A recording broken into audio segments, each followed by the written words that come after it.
والصلاة والسلام على أشرف الأنبياء والمرسلين سيدنا محمد صلى الله تعالى عليه وسلم وعلى آله وصحبه أجمعين. وقد قال الله تبارك وتعالى في شأن عظمة حبيبه الكريم: إن الله وملائكته يصلون على النبي يا أيها الذين آمنوا صلوا عليه وسلموا تسليما. اللهم صل على سيدنا شفيعنا حبيبنا نبينا مولانا مولانا محمد بارك وسلم صلوا عليه صلاة وسلاما عليك یا رسول اللہ صلی اللہ تعالی علیہ وسلم. ایک اور دفعہ بآواز بلند درود پاک پڑھیں: اللہم صلی علی سیدنا شفیعنا حبیبنا نبینا مولانا محمد بارک وسلم صلوا علیہ صلاة وسلاما علیک یا رسول اللہ صلی اللہ تعالی علیہ وسلم. اللہ تبارک و تعالیٰ کا لاکھ لاکھ شکر احسان ہے کہ اللہ تعالیٰ نے ہم تمام کو نماز فجر با جماعت ادا کرنے کی توفیق عطا فرمائی، اور اس نے اپنے فضل سے ہم تمام کو رمضان جیسا مقدس والا مہینہ عطا فرمایا.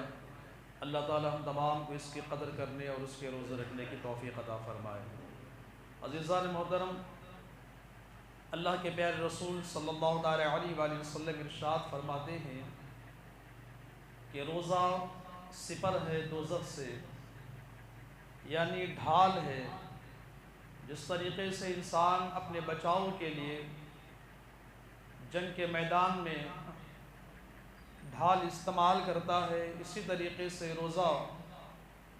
اس بندے کے لیے سپر ہے، ڈھال ہے،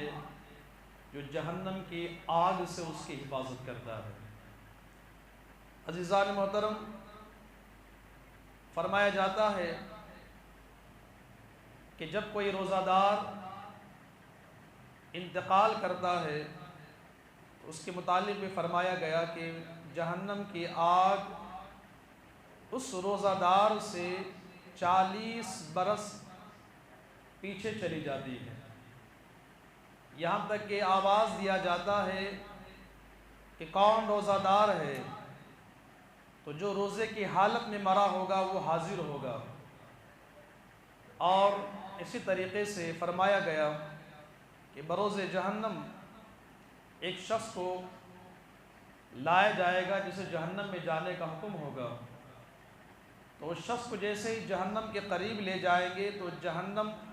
کے جیسے جیسے وہ قریب ہوگا، جہنم کی آگ اس سے دور ہوتی ہوئی چلی جائے گی. دروغہ جہنم حضرت مالک علیہ السلام عرض کریں گے کہ اے جہنم، تیرا کام تو جلانا ہے، لیکن تو اس سے دور کیوں جا رہی ہے؟ تو جہنم کی آگ کہے گی کہ میں اس بندے کو کیسے جلاؤں، کیونکہ اس کے منہ سے روزے کی بو آ رہی ہے. تو عزیزان محترم، وہ بندہ کتنا خوش نصیب ہے جو روزے کی حالت میں اس دنیا سے جاتا ہے. دعا کریں کہ اللہ تعالی ہم تمام کو بھی روزے کی حالت میں اللہ ہمارا خاتمہ فرمائے. اور اسی طریقے سے بے شمار کتب احادیث میں روزے دار کے فضائل ہیں. حضرت سلمان فارسی رضی اللہ تعالیٰ عنہ فرماتے ہیں کہ اللہ کے رسول صلی اللہ تعالیٰ علیہ وآلہ وسلم نے یہ ارشاد فرمایا کہ جس طریقے سے رمضان کے مہینے کی برکتیں بیان فرمائی اور اس میں آنے والی رات کا بھی تذکرہ فرمایا، اور پھر اس کے ساتھ یہ فرمایا کہ اللہ رب العزت کے وہ بندے جو روزہ رکھتے ہیں اور کوئی بندہ مومن اس روزے دار کو افطار کراتا ہے، اللہ تعالیٰ افطار کرانے والے کو روزے دار جیسا ثواب عطا فرماتا ہے، اور جو روزہ دار ہے اس کے ثواب میں کوئی کمی نہیں آتی. صحابہ کرام علیہم رضوان نے عرض کی: یا رسول اللہ صلی اللہ علیہ وآلہ وسلم، ہم میں سے کوئی اتنی طاقت نہیں رکھ سکتا کہ کسی روزہ دار کا روزہ افطار کرائے. تو اللہ کے رسول صلی اللہ علیہ وآلہ وسلم ارشاد فرماتے ہیں کہ جو بندہ اس روزے دار کو اپنی طاقت کے حساب سے چاہے ایک گھونٹ دودھ ہی صحیح، یا ایک کھجور ہی صحیح، یا پانی ہی صحیح، اگر کوئی روزے دار کو ان چیزوں سے روزہ افطار کراتا ہے تو اللہ تبارک و تعالیٰ جتنا ثواب روزے دار کو عطا فرماتا ہے اتنا ہی ثواب اس روزہ افطار کرانے والے کو بھی عطا فرماتا ہے. اور اس کے یعنی روزے دار کے ثواب میں کوئی کمی نہیں آئے گی۔ اور پھر فرمایا گیا کہ جس نے کسی روزے دار کو افطار کرایا اللہ رب العزت اس کے سارے گناہوں کو معاف فرما دیتا ہے اور اسے مغفرت کا پروانہ عطا فرماتا ہے۔ تو جب اندازہ لگائیں کہ جب بندہ روزہ افطار کرتا ہے، کسی کو افطار کراتا ہے تو اس کے لیے اتنا اجر ہے، جو بندہ روزہ رکھتا ہے تو اس کے لیے کتنا اجر ہوگا، جو روزہ رکھتا ہے اسے کتنا بلند مقام اللہ تبارک و تعالیٰ عطا فرمائے گا۔ لہٰذا خوش نصیب ہیں وہ مومن مسلمان کہ اللہ تبارک و تعالیٰ کے اس اہم فریضے کو انجام دے رہے ہیں، جو روزہ رکھ رہے ہیں، جو روزوں کا اہتمام کر رہے ہیں، خوش نصیب ہیں۔ اللہ رب العزت اپنے فضل سے جو اللہ نے انہیں توفیق عطا فرمائی، لیکن بدقسمت ہیں وہ لوگ کہ رمضان کا مہینہ پانے کے باوجود بھی پورے صحت یابی کے ساتھ نہ کوئی ایسی بیماری ہے اور جس کا حکم دیا گیا ہے کہ بیماری یا سفر طویل سفر کی وجہ سے اس کے لیے عذر مانا گیا اور اس کے لیے معافی کی گئی کہ ان ایام میں جس ایام میں تم بیمار ہوتے ہو یا تم سفر میں ہو، ایسی حالت میں اگر تم روزہ نہ رکھنا چاہو تو نہ رکھو، لیکن اس کی قضا بعد میں رکھ لینا، ایسا عذر بھی نہیں ہے۔ اس کے باوجود روزانہ صبح سے لے کر شام تک حیوانوں کی طرح، جانوروں کی طرح کھاتا پیتا ہوا نظر آتا ہے اور اپنے آپ کو مسلمان کہتا ہے کہ صحت یابی کے ساتھ ہے، ہر چیز کرنے کے لیے اس کے پاس وقت ہے، ہر کام کے لیے اس کے پاس طاقت ہے، ہر کام کے لیے اس کا جسم حاضر ہے۔ اگر حاضر نہیں اس کے پاس، اگر طاقت اگر حاضر نہیں اس کا جسم اس کے ساتھ، تو صرف روزے کے لیے، کتنا بدقسمت ہے۔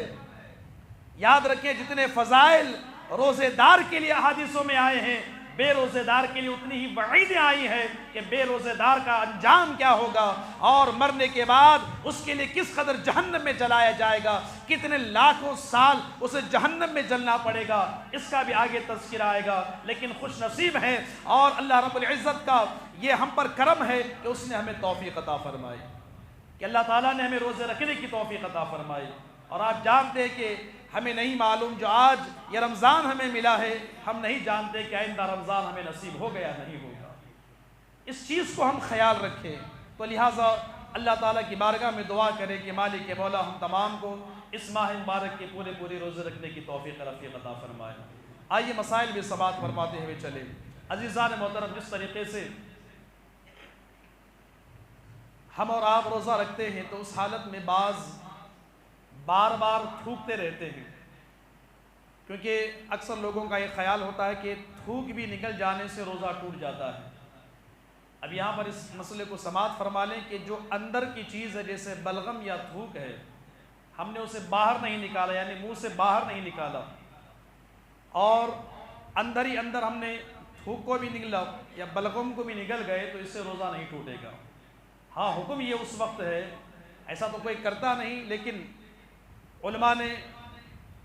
فقہ کے اندر تمام مسائل کو پیش کر دیا ہے کہ اگر کوئی تھوک اپنا باہر نکال کر ہتھیلی میں ڈال کر پھر اگر اسے چاٹ لے تب روزہ چلا گیا،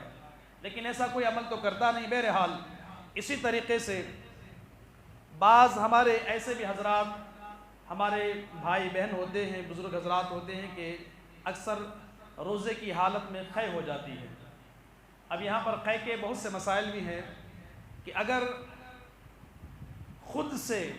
یعنی ہم نے کیا نہیں، خود سے قے آ گئی، تو یہاں پر مسئلہ یہ ہے کہ خود سے جتنی بھی اگر قے آ جائے تو اس سے روزہ نہیں ٹوٹتا، اور قصدن یعنی ہم نے جان بوجھ کر ہم نے خود قے کی، اور اس میں بھی دو باتیں ہیں